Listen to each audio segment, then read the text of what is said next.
मैं बात कर रहा हूं आज इस वीडियो के अंदर एस्पायर लेजर पार्क प्रोजेक्ट के बारे में, जो कि गौर के द्वारा बनाया जा रहा है नोएडा एक्सटेंशन यानी गौर चौक के पास। इसके अलावा आपने बहुत बार नाम सुना होगा Aspire, NBCC, Chapman Taylor, Supreme Court. Aspire के नाम से सारे प्रोजेक्ट आप देख रहे हैं। इनमें लोडिंग तो मात्र 23 से 24% की है, लेकिन बाकी के लोगों का इसमें क्या रोल है। तो मैं बात करूं एस्पायर एक एनबीसीसी का एक योजना है। अगर मैं बात करूं Amrapali stall project reconstruction establishment एक योजना है एनबीसीसी। एनबीसीसी क्या है? एनबीसीसी है एक नेशनल बिल्डिंग कंस्ट्रक्शन कॉर्पोरेशन, जो कि भारत की एक नवरत्न कंपनी है। और सुप्रीम कोर्ट का इसमें क्या रोल है? आपने देखा होगा कि कुछ टाइम पहले कुछ प्रोजेक्ट डिलीवर नहीं हुए थे, कुछ बिल्डर दिवालिया हो गए थे। तो माननीय सुप्रीम कोर्ट ने जो एनबीसीसी कंपनी है उसको एक जिम्मेवारी दी कि आप बाकी रुके हुए प्रोजेक्ट को डिलीवर कीजिए, बनाइए।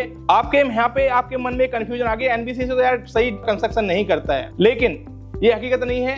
हकीकत ये है कि एनबीसीसी उसी प्रोजेक्ट को उसने कंटिन्यू किया था जो छूटे हुए थे। कोई 75% बना हुआ था, कोई 80% बना हुआ था, किसी की फिनिशिंग करनी थी, तो जिस हिसाब से क्वालिटी थी उसी को उसने मैनेज किया है। लेकिन अभी जो नए प्रोजेक्ट आ रहे हैं ये अल्ट्रा लग्जरी है, ये बहुत अच्छे लेवल पे एनबीसीसी इसको बनाएगा। एनबीसीसी ने जो भी गवर्नमेंट के प्रोजेक्ट हैं अलग अलग शहरों में बहुत अच्छे बिल्डिंग्स बनाई हैं। एनबीसीसी ने बहुत सारे प्रोजेक्ट डिलीवर किए हैं भारत सरकार के लिए। ये भारत सरकार की एक नवरत्न कंपनी है, तो इसी को माननीय सुप्रीम कोर्ट ने जिम्मेवारी दी कि आप जो भी रुके हुए प्रोजेक्ट है उसी को आप कंटिन्यू करके उसको डिलीवर करें। इसके अलावा जो आप जितने भी एस्पायर के प्रोजेक्ट देख रहे हैं ये नीचे से ही बनने हैं। एनबीसीसी के पास सेल्स की कोई नॉलेज नहीं है, ना ही सीआरएम की नॉलेज है, ना ही उसको मैनेज करने की नॉलेज है। तो एनबीसीसी कंस्ट्रक्शन कंपनी है, तो इसके लिए माननीय सुप्रीम कोर्ट ने एनबीसीसी को बोला कि आप इसके लिए एक बिड निकालिए, प्राइवेट बिल्डर को उसमें हिस्सा लेने के लिए बुलाइए। प्राइवेट बिल्डर ने इस योजना के अंदर हिस्सा लिया, जिन्होंने इसकी बिड जीती उसी को ये प्रोजेक्ट मिला है। जैसे मैं बात करूं एस्पायर सेंचुरियन पार्क, इससे पहले जो प्रोजेक्ट था गौर का पूरा 100% सोल्ड आउट है, ठीक है, वो भी एनबीसीसी का, वो भी गौर ने बिड जीती उसकी। इसके अलावा अभी जो दूसरा जिस प्रोजेक्ट की हम बात कर रहे हैं एस्पायर लेजर पार्क, ये भी गौर ने बिड जीती है। इसके अलावा कई सारे बिल्डर हैं जिन्होंने अलग अलग बिड जीती हैं। तो सबसे सस्ता लेजर पार्क गौर लेके आ रहा है यहाँ पे। तो यहाँ पे आपको क्लियर होगा कि एनबीसीसी का क्या रोल है, गौर्स का क्या रोल है। गौर्स के पास सारे राइट्स हैं, चाहे वो सेल्स राइट हो, सीआरएम हो, आफ्टर पोजीशन उसको मैनेज करना हो, और क्वालिटी किस तरह की बन रही है उसको सारा क्वालिटी कंट्रोल का कंट्रोल भी गौर्स के पास है। इसके अलावा चैपमैन टेलर का नाम आता है। चैपमैन टेलर एक आर्किटेक्ट है, जितने भी एस्पायर के प्रोजेक्ट है सब में चैपमैन टेलर का नाम आता है। चैपमैन टेलर ही इस सबको डिजाइन कर रहा है। तो चैपमैन टेलर अगर आपको जानना है, चैपमैन टेलर को गूगल करेंगे तो गूगल पे जब जाएंगे तो 300 से ज्यादा लग्जूरियस बिल्डिंग्स प्रोजेक्ट्स इसने डिजाइन किए हैं चैपमैन टेलर में। इंडिया में नहीं, इंडिया के बाहर हर देशों में इन्हें डिलीवर किए हैं, चाहे वो यूएई में हो, दुबई में हो, दुबई इंटरनेशनल एयरपोर्ट हो, या आपका किसी में कोई लंदन में हो। इस तरह के बहुत सारे आपको प्रोजेक्ट दिखेंगे, आप जाके सर्च कर सकते हैं इसको। तो यहाँ पर बिल्कुल घबराने की बात नहीं है, क्योंकि एस्पायर के जो प्रोजेक्ट है आर्किटेक्ट चैपमैन टेलर है। आप उसकी क्वालिटी देख सकते हैं, तो आप खुद ही अंदाजा लगा सकते हैं किस तरह से वो डिजाइन करेगा और क्या क्वालिटी होने वाली है इसको बनाने के लिए। अब मैं बात करता हूं इस प्रोजेक्ट की लोकेशन की। सबसे बड़ा बात आती है लोकेशन की। हर प्रॉपर्टी लोकेशन के हिसाब से ही आगे ग्रोथ भी करती है, आपको जल्दी रिटर्न भी देती है। तो इसकी लोकेशन बहुत प्यारी है। गौर चौक से मात्र 1 से 1.5 किलोमीटर है। आप जब चलेंगे 65 मीटर रोड पे सूरजपुर रोड की तरफ, परी चौक की रोड की तरफ गौर चौक से, तो आपको डी मार्ट के अपोजिट साइड में कॉर्नर का ये प्लॉट है। इधर गोल्डन आई का प्रोजेक्ट है, बीच में 45 मीटर का एक वाइड रोड है। ये दो साइड ओपन प्लॉट है आपका, 45 मीटर और 60 मीटर। आर्था गोल चक्कर के नाम से मशहूर है यहाँ पे। तो ऑन रोड का ये प्रोजेक्ट है। इस प्रोजेक्ट के अंदर की अगर मैं बात करूं तो ये 7 एकड़ का टोटल लैंड है। 7 एकड़ में आपको 7 ही टावर मिल रहे हैं इसमें, जिसमें 6 टिपिकल टावर है और एक आइकॉनिक टावर है। 6 टिपिकल टावर की जो हाइट रहेगी अप्रॉक्स 23 से 24 फ्लोर की है, और जो आइकॉनिक टावर है उसकी हाइट रहेगी आपकी तकरीबन 33 से 34 फ्लोर की।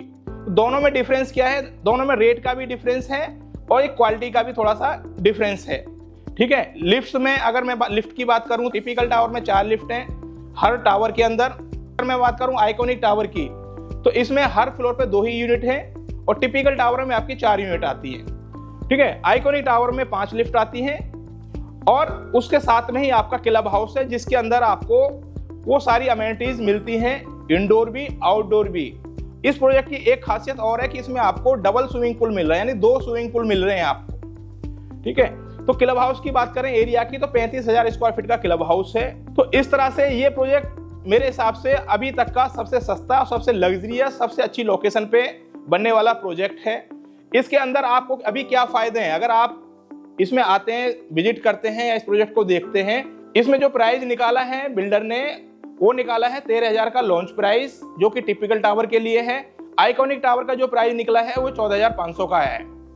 लेकिन अभी आप EOI सबमिट करके आज 25% का फायदा उठा सकते हैं, यानी जो टिपिकल टावर है उसमें 9,750 का प्राइस आएगा आपको, प्लस जो आइकॉनिक टावर है उसमें 10,850 का प्राइस आएगा। मैं अगर बात करूं अदर चार्जेस की, तो यहाँ पे एक चीज देखने वाली है कि अदर चार्जेस भी कई सारे लगते हैं। किसी भी आप रेजिडेंशियल प्रोजेक्ट पे लेने जाओगे तो यहाँ पे मैक्सिमम जो अदर चार्जेस है सारी आपकी बिल्कुल वेव ऑफ है, चाहे वो आपकी कार पार्किंग हो 5.5 लाख रुपए की, चाहे वो क्लब हाउस हो 7 लाख रुपए का, चाहे वो आपका PLC हो।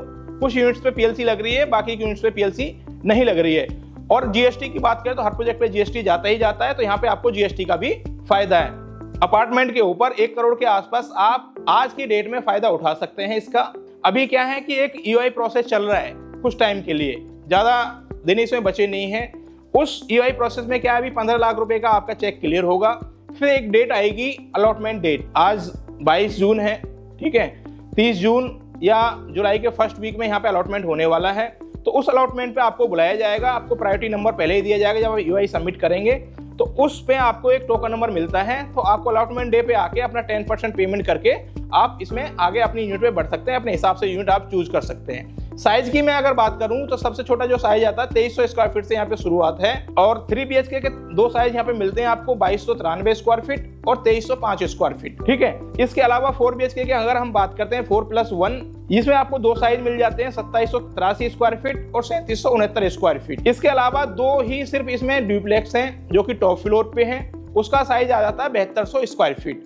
और इसके अलावा इसकी अगर मैं बात करता हूं, क्योंकि एक लोडिंग का पार्ट आता है, बहुत से लोगों को पता होगी लोडिंग क्या होती है, बहुत को नहीं पता होगी। तो लोडिंग जो होती है कारपेट एरिया और बिल्डअप एरिया, एक होता है सुपर एरिया। तो आपको कितना बिल्डअप एरिया मिल रहा है उसके ऊपर लोडिंग निकाली जाती है। तो बाकी प्रोजेक्ट में आप देखेंगे रेजिडेंशियल में तो 35-40% की लोडिंग आती है, लेकिन एस्पायर के जो भी प्रोजेक्ट हैं उसमें मात्र 23 से 24% की लोडिंग है। तो यहाँ पे आपको जो लेआउट है, आप देखोगे इस लेआउट को तो इसमें स्पेसियस लेआउट आपको मिलेगा, बड़े बड़े रूम्स हैं, बड़ा बड़ा के साइज हैं, बड़ी बड़ी बालकनी है। तो इस तरह की बहुत सारे आपको इसमें बेनिफिट हैं।